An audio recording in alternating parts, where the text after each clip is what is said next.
ဘီလီယံနာဖြစ်သူကဇနီးရဲ့စပွဲအောက်မှာပုံနေရင်ဇနီးတဲ့ရဲ့တတိကသူ့မကိုချီရေးဆိုနေတာကိုမတော်တဆကြားသွားခဲ့ပါတယ်။ဝမ်းနေသွားတဲ့ဘီလီယံနာကအလုတ်ထွက်ပြီးအိမ်ပြန်လာဖို့ဇနီးဖြစ်သူကိုတောင်းပန်ခဲ့ပါတယ်။ကောင်မလေးကတော့ဘီလီယံနာရဲ့တောင်းဆိုမှုကိုညှင်းဆန်ခဲ့ပြီးဒါဟာသူ့မပြဿနာမဟုတ်ပဲတတိရဲ့ပြဿနာသာဖြစ်ကြောင်းပြောဆိုကတော်တော်မတော်ဘူးပြောခဲ့ပါတယ်။ဇနီးတဲ့ကိုအလိုလိုက်တဲ့ဘီလီယံနာဟာသဘောတူခဲ့ရပေမဲ့စိုးရိမ်စိတ်ကြောင့်သူ့မအနာမှာတိတ်တဆိတ်နေပြီးစောင့်ကြည့်ဖို့ဆုံးဖြတ်ခဲ့ပါတယ်။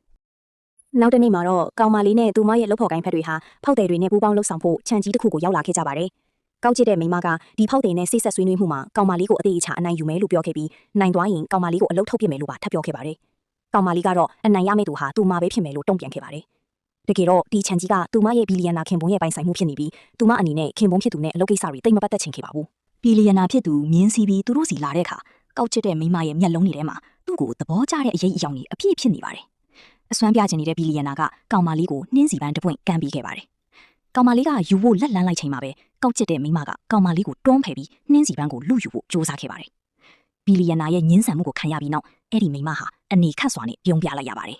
။ဘီလီယံနာကအဲ့ဒီပန်းကိုမြင်းကိုပဲတိုက်ရိုက်ကျွေးလိုက်ပါတယ်။အဲ့ဒီမိန်းမကဘီလီယံနာသူမကိုမနှိမ့်မျိုးဘူးဆိုတာကိုမရိပ်မိသေးပါဘူး။သူမနဲ့တခြားလုပ်ဖော်ကင်ဖက်တွေကဘီလီယံနာအတွက်တစ်ဖက်တွေရေတွေယူလာပေးပြီးချွေးတုပ်ပေးဖို့ကမ်းလှမ်းခဲ့ပေမဲ့ဘီလီယံနာကတော့လစ်လျူရှုထားခဲ့ပါတယ်။သူကကောင်မလေးကိုပဲသူ့ချွေးတွေတုပ်ပေးဖို့ဓာတ်ရိုက်တောင်းဆိုခဲ့ပါတယ်။ကောင်မလေးကဒီလိုမလုပ်ဖို့ဘီလီယံနာကိုအချက်ပြတဲ့အနေနဲ့ခေါင်းကိုအမြန်ခါပြခဲ့ပါတယ်။သူကတပတ်ကိုကောင်မလေးစီဓာတ်ရိုက်ကမ်းပေးလိုက်တဲ့အခါ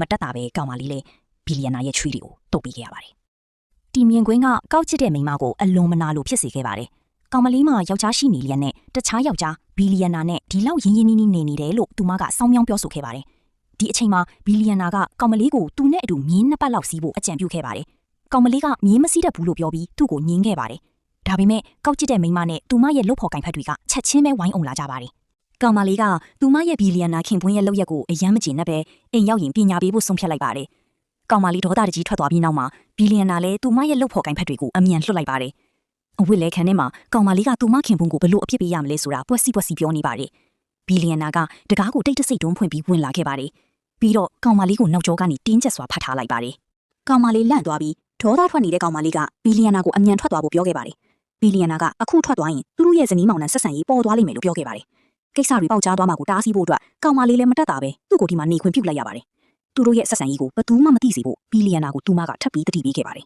။တနာစရာကောင်းတဲ့ဘီလီယံနာကသဘောမတူချင်ပေမဲ့လည်းမငြင်းရဲခဲ့ပါဘူး။သူ့ရဲ့ချစ်စရာကောင်းတဲ့ပုံစံကြောင့်ကောင်မလေးရေမောသွားခဲ့ရပါတယ်။သူတို့အချင်းချင်းချစ်ခင်ယူရနေကြချိန်မှာပဲကောက်ချစ်တဲ့မိန်းမကအဝေးလဲခန်းတကားအပြင်ဘက်မှာပေါ်လာပါတယ်။သူမကတခုခုကိုကြားနေရတယ်လို့တကားကိုမှီထားချိန်မှာတော့သူတို့ရဲ့ဆက်ဆံရေးကိုဒီမိန်းမကဖွင့်ချသွားမလား။ကောင်မလေးကဘာဖြစ်လို့သူမဟာဘီလီယံနာတယောက်ရဲ့ဇနီးဆိုတာကိုသူများတွေကိုမသိစေချင်ရတာလဲ။နောက်ဆက်တွဲစိတ်ဝင်စားစရာတွေရှိပါသေးတယ်။သိချင်နေဆိုရင်တော့ကျွန်တော်အကောင့်ကို follow လုပ်ပြီး subscribe လုပ်ထားပေးပါနော်။